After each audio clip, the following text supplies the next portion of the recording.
मी आहे ना, मी करतो व्यवस्थित.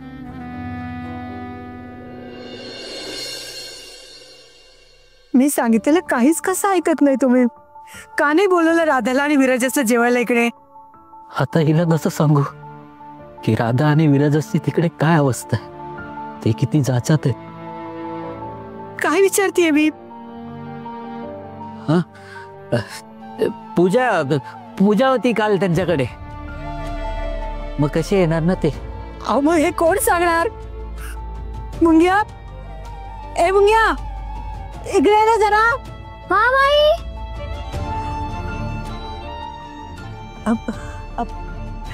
चल जरा माझ्या बरोबर.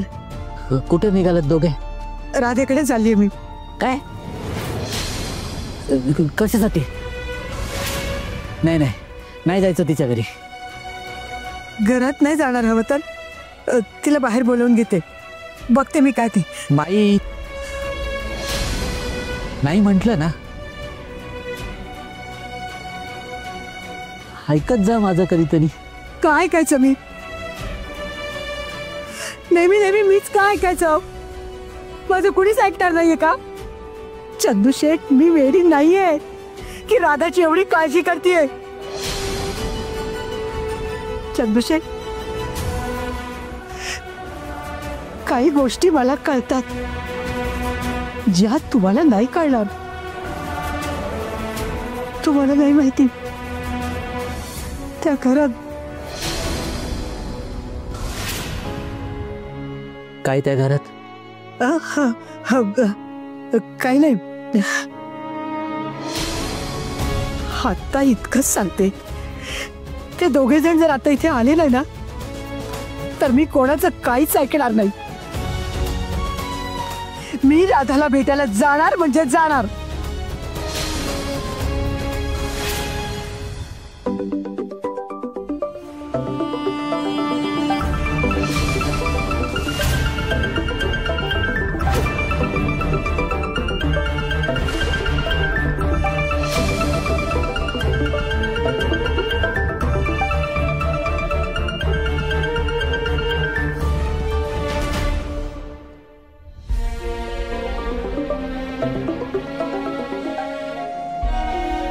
विराजस, अरे काय करून ठेवलंस तू हे? हा, मला बिट्टीला कसल्या पेचात अडकून ठेवलंयस? इथे राधा कशी आहे विचारल्यावर मी काय उत्तर द्यायचं? हा, एक काम कर, तू बिट्टीला इथे घेऊन ये. बिट्टीला इथे घेऊन ये. चंदू शेठ, तेच सांगायला मी तुम्हाला फोन केलाय. राधाला आता परत न्यावं लागणार नाहीये. म्हणजे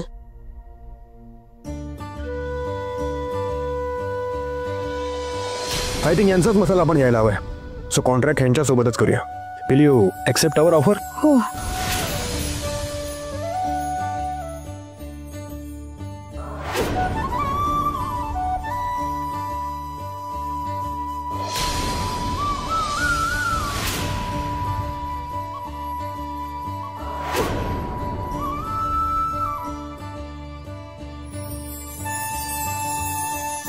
त्यामुळे तुम्ही आता राधाची अजिबात काळजी करू नका. सगळं बदलणार आहे काही दिवसातच.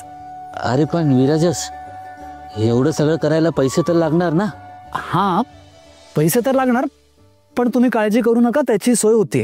वा वा, छान छान. बरं ऐक विराजस, बिट्टीला एकदा इथे घेऊन ये. हा, नाही ते माई मागे लागली रे.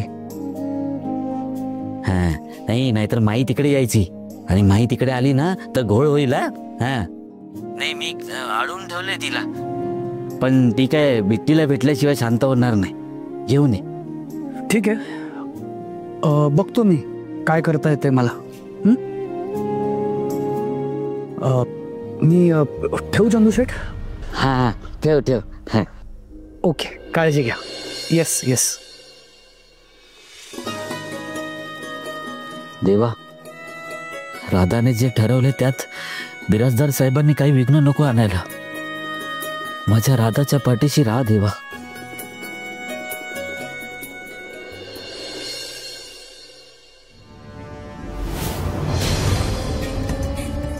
नाही, राजवीरला दबडी सुद्धा मिळणार नाही. का का नाही मिळणार? विराजस आणि ती अनाथ मुलगी मसाल्याची तयारी करते, पैशांची सोय करते. त्यांना जर पैसे जमवण्यापासून अडवलं नाही तर राजवीरलाही दमणी मिळणार नाही. त्यांची पैशाची सोय कुठूनही होता कामा नये,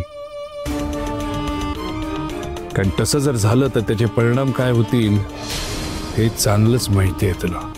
हो माहिती आहे, पण तसं होणार नाही. मी आणि राजवीर तसं होऊच देणार नाही. नाही, तसं जर झालं तर आपली डील कॅन्सल.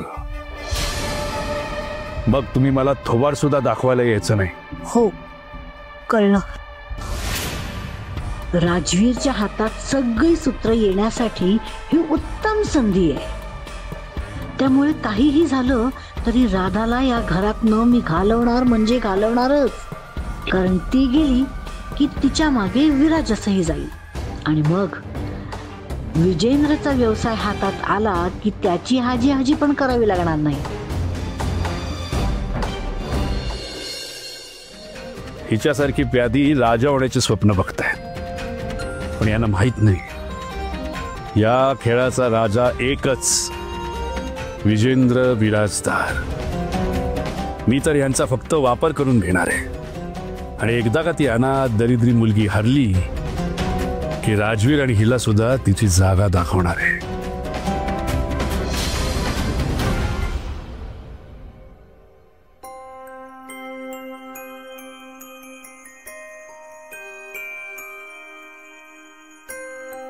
चाचू, एवढे पैसे कुठून आणलेस तू? कुठून आणले म्हणजे? अरे हे मी माझ्या सेव्हिंग मधनं काढलेत. आता मी हे का काढले, असं करण्याची काय गरज होती, हे असले फालतू प्रश्न अजिबात विचारू नकोस.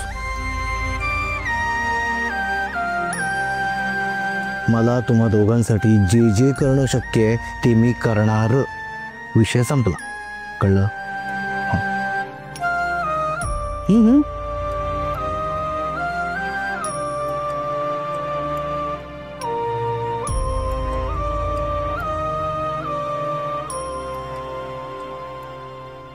तरी सुद्धा हे पैसे. विषय संपला, बोललो मी तुला. हे बघ, तुमच्यासारखं मी काही करू शकलेलो नाहीये, पण तुमच्या विजयामध्ये मला देखील काहीतरी केल्यासारखं वाटेलच ना.